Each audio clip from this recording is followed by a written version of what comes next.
We need to act now.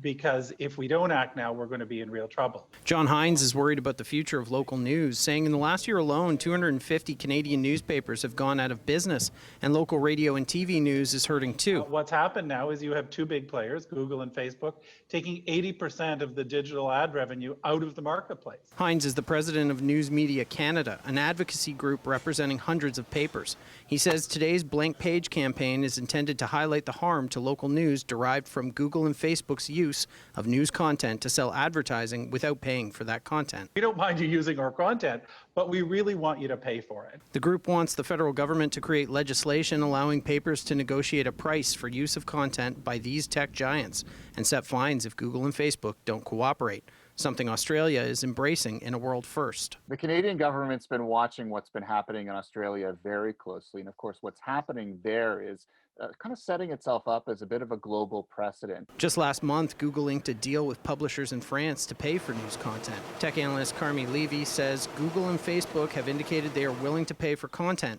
but at the same time, the companies are pushing back against Australia's impending legislation. Google, in fact, most recently has threatened to shut down its search service in Australia. Canada's Heritage Minister has said legislation on this will be coming this spring. What we'll probably see is a law that establishes the rules for who gets paid, how much, and what a fair balance is.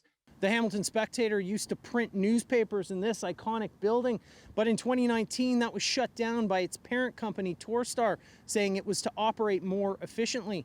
The building has now been sold and the newsroom is being moved to a new, smaller location. There are many communities that just simply don't have local stories.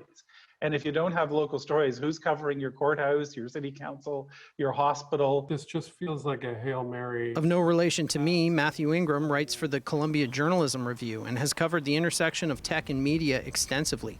He says the newspaper industry has been declining for many reasons, long before Google and Facebook emerged. There are any number of opportunities that newspapers and the industry as a whole have missed. And to sort of wait until now and beg Google and Facebook to bail them out seems a little rich to me. The Blank Front Page campaign is calling on Canadians to ask their MP to support legislation on this.